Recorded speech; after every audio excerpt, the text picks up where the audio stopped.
Hey everyone, it's Lexie. So in today's video, I'll be sharing with you all the books that I plan on bringing with me to my trip to Japan. So by the time this video goes up, I already kind of be halfway through my trip to Japan. The way the kind of trip is organized is the first part, me and my fiance will be flying from Toronto to Tokyo. We'll spend a few days in Tokyo and then we're heading to Fukuoka, and that's where I'll be presenting my research at a conference. So it'll be busy. I feel like when I travel, I don't tend to read a lot, but given the 15-hour flight time, I feel like there is a window of opportunity for me to at least read a little bit. And so the way I've when I was figuring out books to bring, I think two of them I will get the ebooks from the library. I was able to see that they have those there, and then one I'll just bring the physical copy with me because it is fairly small, and I think it's sometimes just reading on a screen just really bothers my eyes sometimes. So that's kind of how I've done it. So if I read one book, I'll feel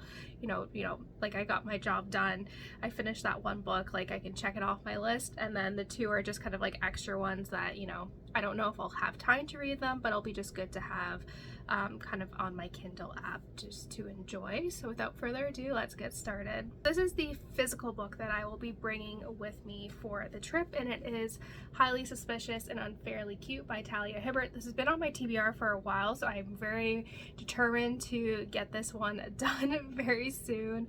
But I want to say it's kind of more, her other books are much more adult. I think this is geared towards more of a younger audience, so I don't think it'll be as steamy as some of the other ones, and this kind of involves high school students, so I don't think it will be too, X-rated, but basically it follows two people who used to be friends and they have a falling out and they kind of don't really like each other anymore, but they're kind of forced to become partners when they participate in a two-part survival course in the woods, and it kind of leaves from there.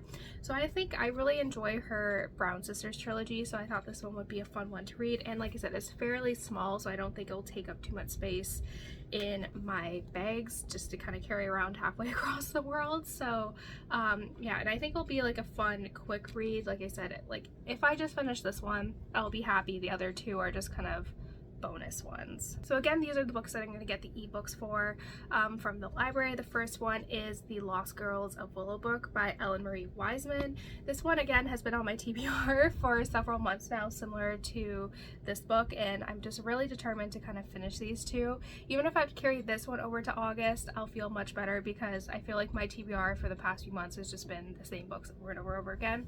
And I'm definitely much more in a reading mood now than I was let's say last month, so I am determined. But basically this follows a girl named Sage who always thought her, I think it's her twin sister, identical twin sister, passed away, but she finds out several years later that she did not die. She actually just got sent to a mental institution, and so she finds out that her sister escapes, and when she goes to the institution to learn more about it, they mistakenly mistake her for her sister, and kind of goes off from there.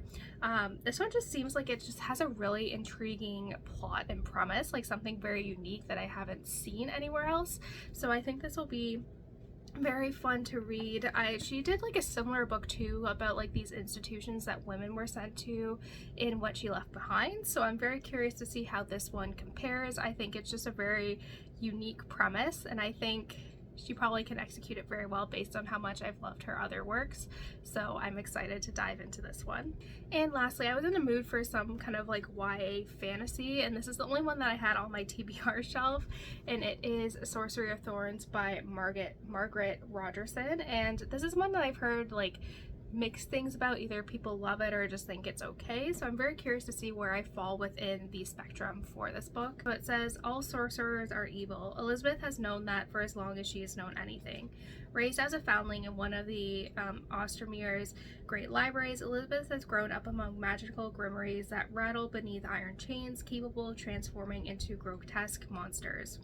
When an act of sabotage releases the library's most dangerous grimoire, Elizabeth is accused of treason. With no one to turn to but her sworn enemy, the sorcerer Nathaniel Thorn, and his mysterious servant, she finds herself entangled in a centuries-old conspiracy. Not only could the great libraries go up in flames, but the world along with them. This just seems fun. I've been kind of really craving kind of YA fantasy ever since I read like the Cruel Prince series and like the Stolen Heir like book when I was finishing up my dissertation. Like I think that's just was like became like my comfort read, and so I do fly through them pretty quickly. So this one just seemed like it was fun, and I just was like, you know what, let's just throw this into the mix. That's it, guys. Thank you so much for watching. I hope you enjoyed this video. Let me know what books you like to bring with you on your vacation, or books you brought with you on vacations recently, all that fun stuff. So yeah, thank you guys so much for watching. Don't forget to give this video a thumbs up, and I'll see you guys next time.